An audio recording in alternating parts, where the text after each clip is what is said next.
Welcome to the October lunar eclipse in Taurus. I'm Colleen Pearl, the cool crone, your astrologer, and welcome to my channel. Please sit back and relax, and let's talk about the eclipse.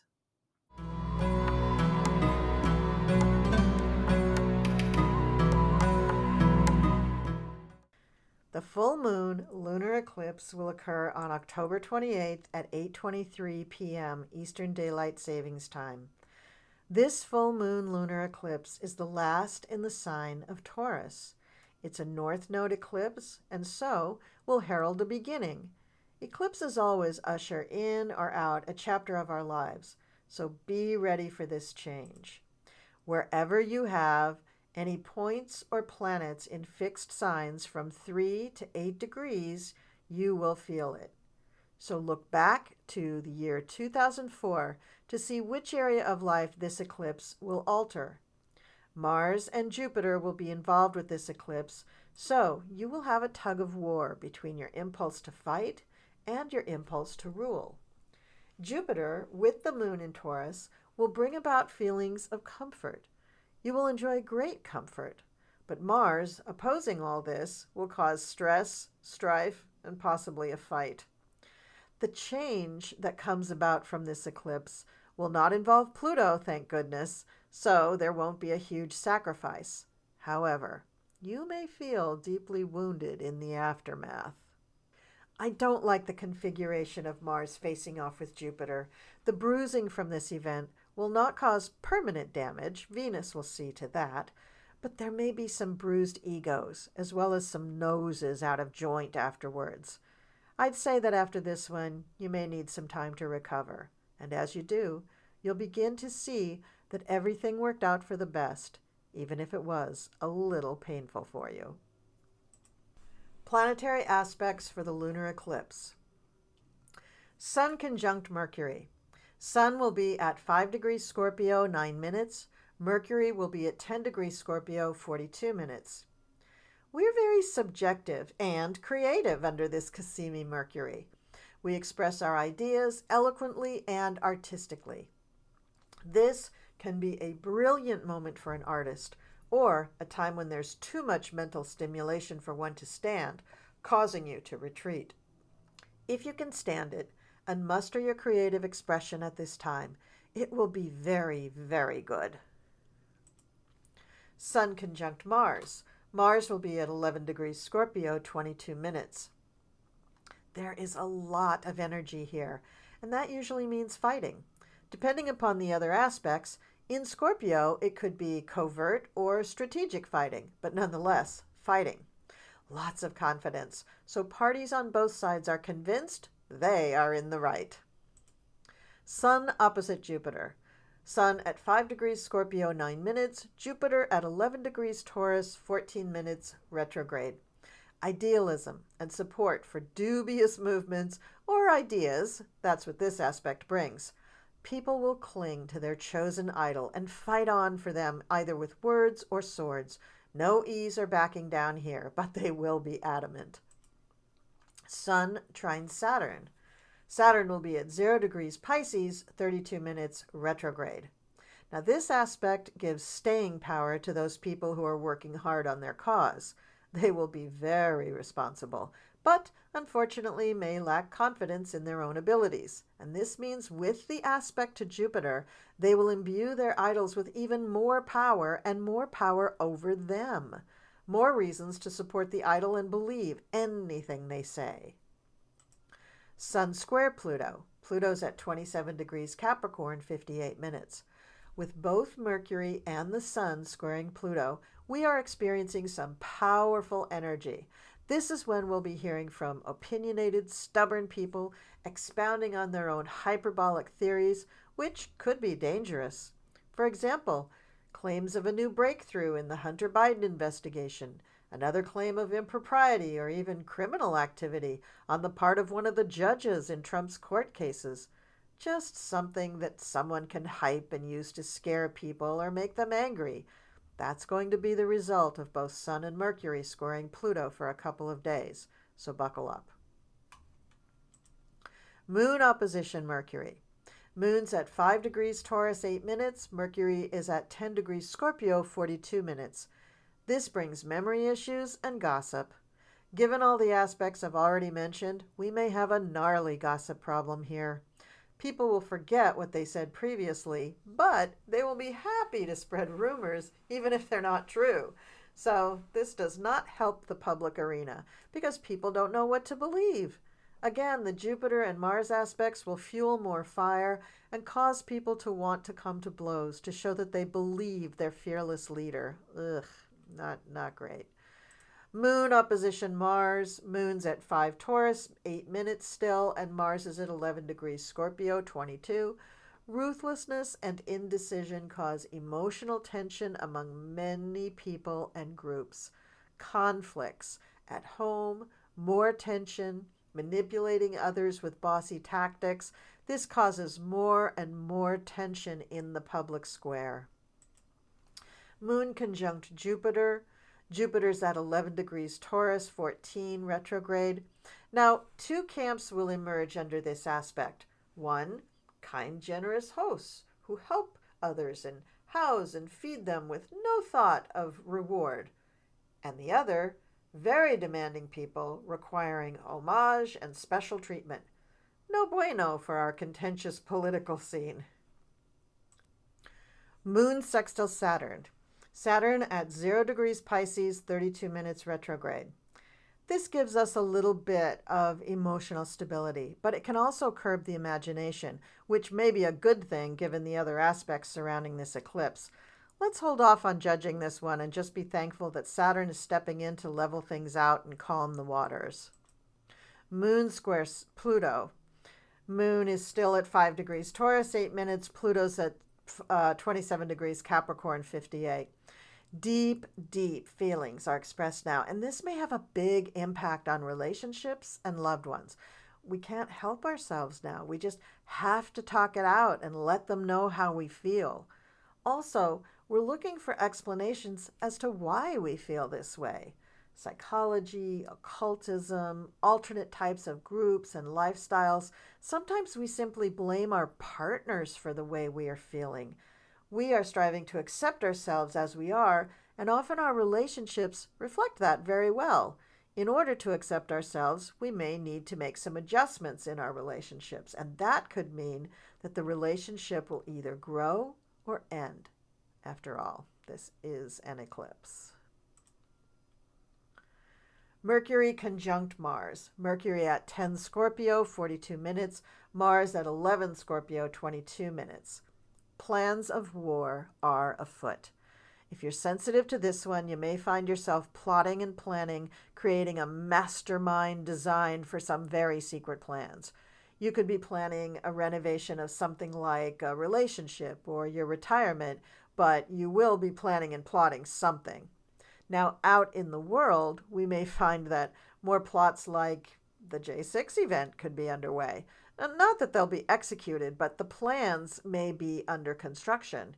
You may find that the combination of Mercury and Mars in the sign of Scorpio are irresistible, and that you simply must put pen to paper and make your play.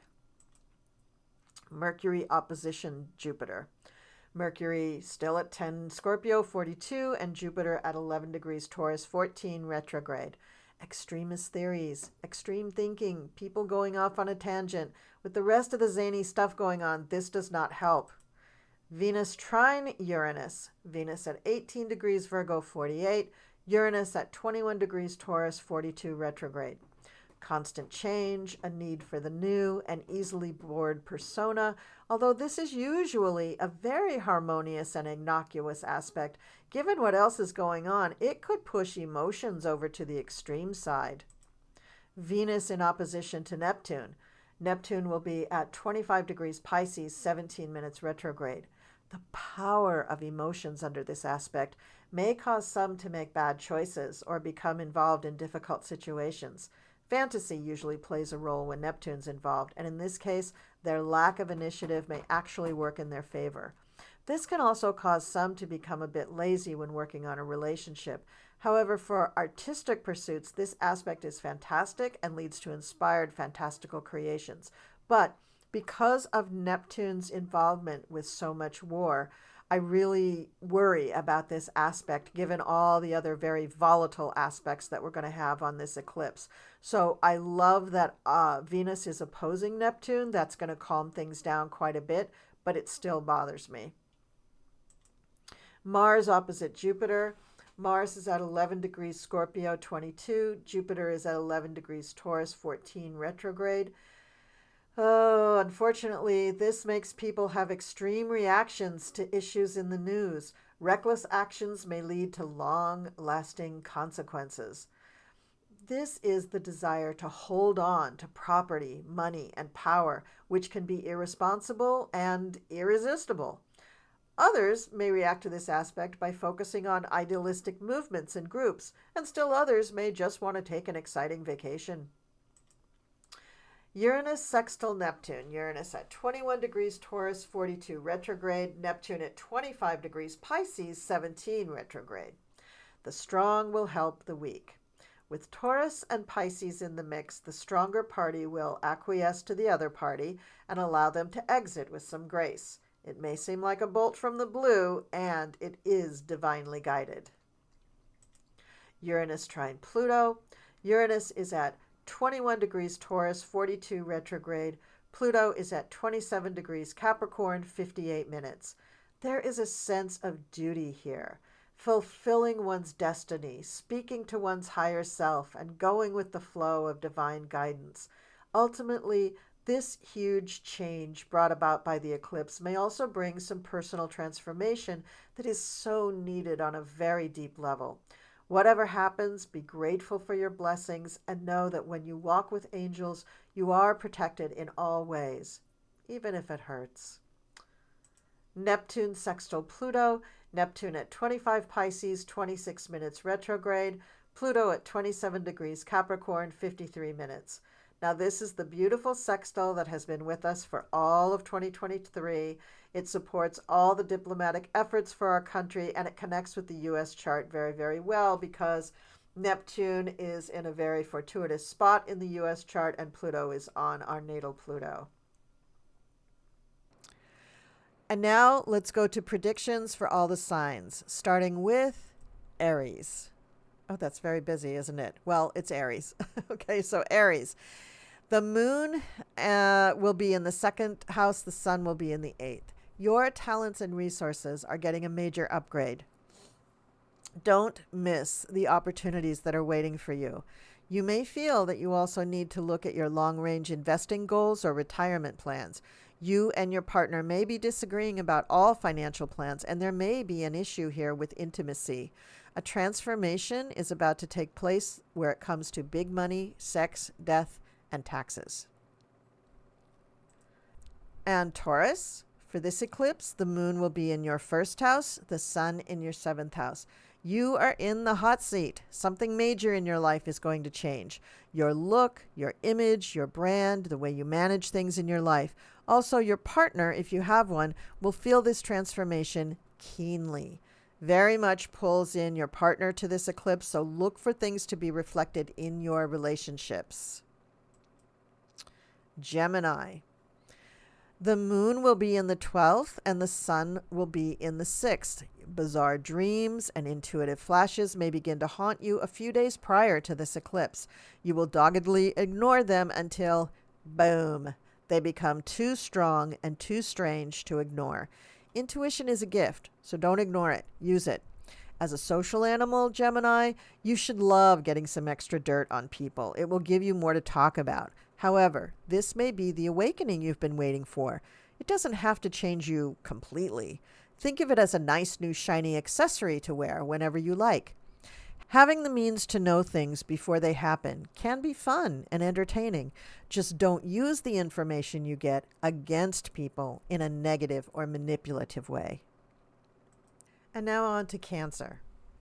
Cancer, the moon will be in your 11th house and the sun in your 5th. Now, you crave adventure and fun, but you're not sure you have the right travel companions, or your companions cannot afford the adventure. No matter, you and your friends will figure out a way to enjoy yourselves, whether it's on a budget or a couch. This eclipse will bring home to you how important it is to spend time having fun in your life with people you love. And now on to Leo. Leo, this puts the moon in your 10th and the sun in your 4th. Your career is about to get a makeover, and your family is going to be the beneficiary. What you can give your family is always top of mind for you. You want to be able to provide for them in every way, but you also want a career that feeds your soul. This eclipse may give you both. Look for opportunities to drop in your lap at this eclipse. If you're the type of Leo who never changes anything, hair, wardrobe, makeup, routine, etc., you may resist this upgrade a bit. But the universe will simply turn your life upside down and make it happen. After a few weeks, you'll love it. But initially, if you have resisted, you won't love being forced. And now on to Virgo. The moon will be in your 9th house, the sun in your 3rd house, and you want those things out there that you've wanted all your life. Travel, to write a book and see it become a bestseller, to learn about other cultures. Well, this eclipse is going to give you the means and opportunity to do those things, although they may look slightly different than what you've been expecting. That's the thing with life. Sometimes when we grow up, our dreams look different. Now, if you only stick with the dreams of a child, then you'll never be able to satisfy the dreams of an adult. Grow up, Virgo. You can sit at the big table now. On to Libra. Libra, this eclipse puts the moon in your 8th and the sun in your 2nd house. So this emphasizes joint finances. Very important right now. A transformation is underway for you, and issues surrounding intimacy, but also big money should be addressed. Now, by big money, I mean things like loans and insurance payouts and legal fees or legal rewards or 401ks, things like that. Now, your ability to earn and your own personal resources are under the spotlight. It could make you feel very vulnerable or insecure, but remember your history with finances and know that you probably are better off than you think. Don't fight the tide, go with it, but don't underestimate yourself. And now on to Scorpio. Scorpio, this eclipse puts the moon in the 7th and the sun in your 1st house, so relationships are under the spotlight for you with this eclipse. You may be wondering whether this one will make it or not. You'll be asking yourself if this relationship feeds your soul or not, and if not, then you need to let it go. On the other hand, if your partner is willing to work on things and you are too, then the relationship can grow and morph into what you really need. Now on to Sagittarius. This puts the moon in your 6th, the sun in the 12th. You've always had an intuitive streak, and you've always loved traveling or at least learning about other cultures. This eclipse is going to set you back on your heels as far as declaring your dreams. You may feel that at this point in your life, if there is some place on the globe you haven't been, it's either too late or you're going to devote the rest of your life to seeing all of them. Some things are just too important, and this may be one of them. The only catch for you is, how do you work this into your daily life, and who will feed your cats? After this eclipse, you'll work all that out and thoroughly enjoy it. Now, please send me a postcard from all your destinations. Capricorn. This puts the moon in your 5th and the sun in the 11th.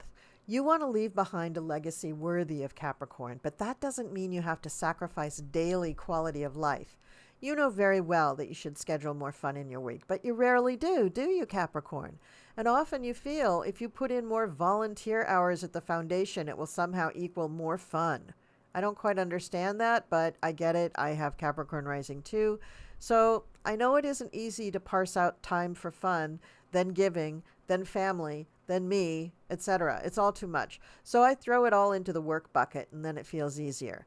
This eclipse is about to rock your world. It's going to show you how to lift your spirit, give you some love, and build a wonderful legacy that you can be proud of. It can happen. You just watch. Okay, Aquarius. This puts the moon in your 4th and the sun in your 10th. Oh my word, Aquarius. What have we here? Did you just get a big promotion? And what are you going to do with all that money? Why, buy a bigger house? Or move to a nicer apartment? Or build your dream house? The changes to your career are wonderful, but the biggest joy of all is to see it materialize in comfort and great surroundings. Take the change and embrace it, Aquarius. Of course, it could happen the other way round. You could change your home and then look for a job that can support it. Somehow, I don't think you'll do it that way, Aquarius.